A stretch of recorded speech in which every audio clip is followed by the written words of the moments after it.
Hey there, ladies and gentlemen. It is me, Dr. Donna, and welcome to week 42 of 11. Last week, I read 21 Days to Financial Freedom. Here's what I have for you. Ladies and gentlemen, I am introducing a new book format to close out 11 and prepare me for 12. So today is the big reveal. Now you see why. Okay, anyway, here is the new format. So I'm going to talk about core insights, neuroscience connections, the real leader application, which I normally do, and then I'm going to end with a Dr. Donna quote, trying out this new format. So here we go. So in the core insights, what are the three biggest takeaways that I gathered from this book? I'm glad you all asked. Number one, consumer debt doesn't get you ahead. It holds you back. It doesn't get you ahead. Debt does not get you ahead. It holds you back. And consumer debt is anything that you purchase that does not appreciate in value. That is consumer debt. This t-shirt, my wigs, my shorts that I have on, my socks. If it doesn't appreciate, it is consumer debt. And it doesn't get you ahead. It holds you back. So do not increase your debt ratio. Do not get into more debt. Let this be a sign. Stop. No more debt. Debt, no bueno. Okay? Number two, a car is an expense. I'm going to say that again. A car is an expense. It's not an investment.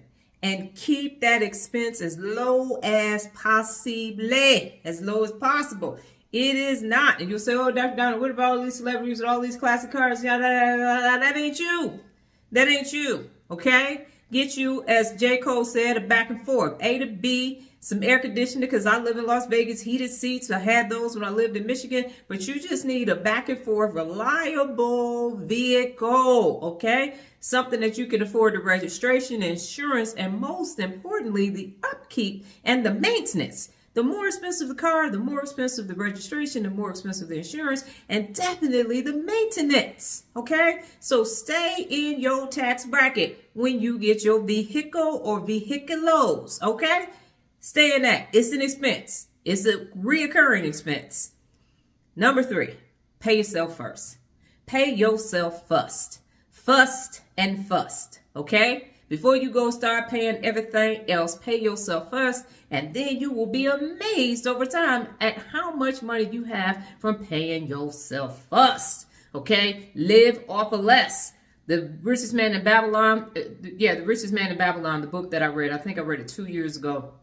It's the 70-20-10 rule. 70% you live off of, 20% you use to pay off debts and investments, and 10% you use as a charitable contribution to whomever you see. But in that 70%, you pay yourself first. Then you pay everybody else. And when you live at that level, no matter how much more money you make, you stay at the 70-20-10 rule. You will always have you some rainy day money. You know what I'm saying? Cash is always good. Cash rules everything around me. Cream, get the money. Dollar bill, y'all. Okay? Make sure you got some cash sitting somewhere. And as G-Mama said, it's always good to have a stash of cash. So put that money under your mattress. No, you ain't got to do that, but make sure you have it. So consumer debt is bad. A car is an expense, and pay yourself first.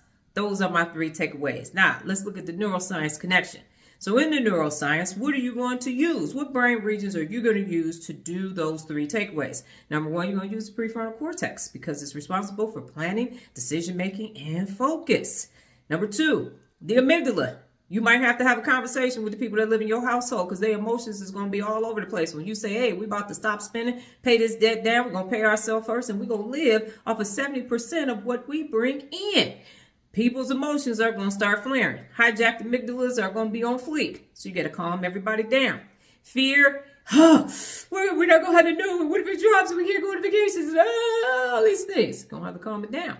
And it takes courage to say, hey, we downsizing. We getting out of debt. We're not going to be able to visit y'all. We ain't going to be doing no holidays and stuff like that. We got to get this down to a manageable level so we can start thinking clearly and not living stressfully.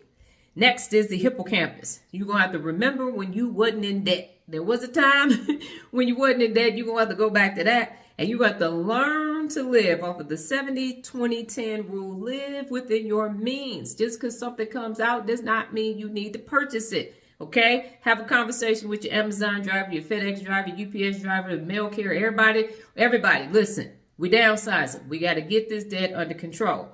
Next is the insula.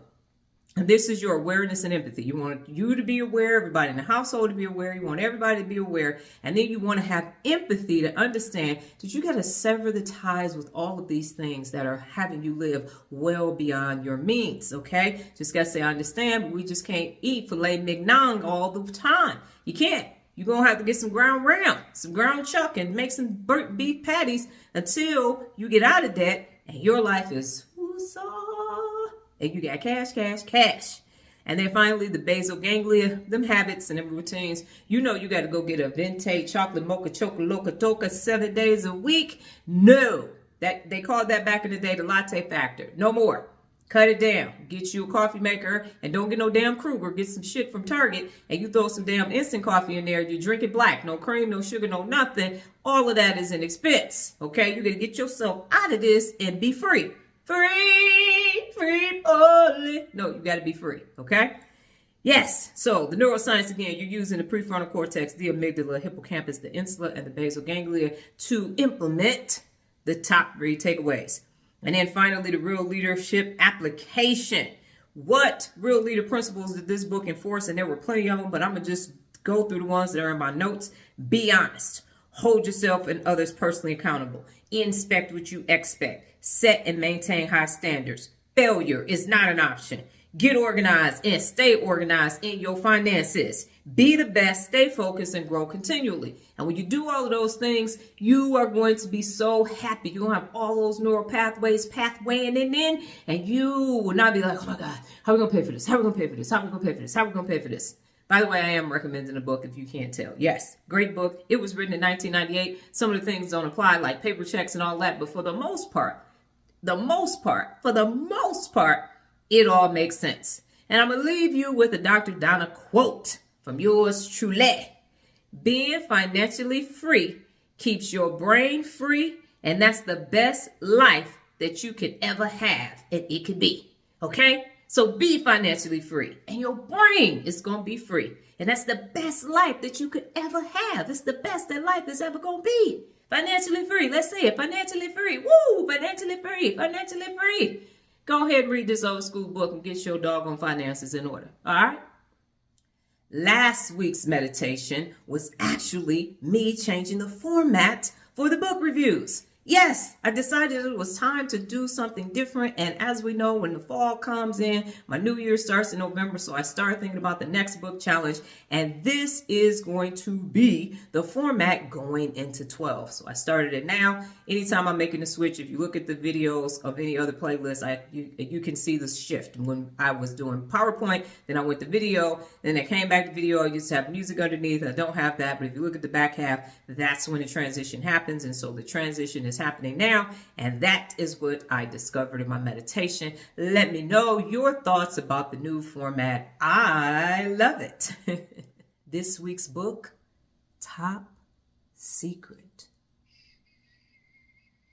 Well, that's my time, ladies and gentlemen. But before I get out of here, just remember the journey of 11, a time for meditation to a path of manifestation.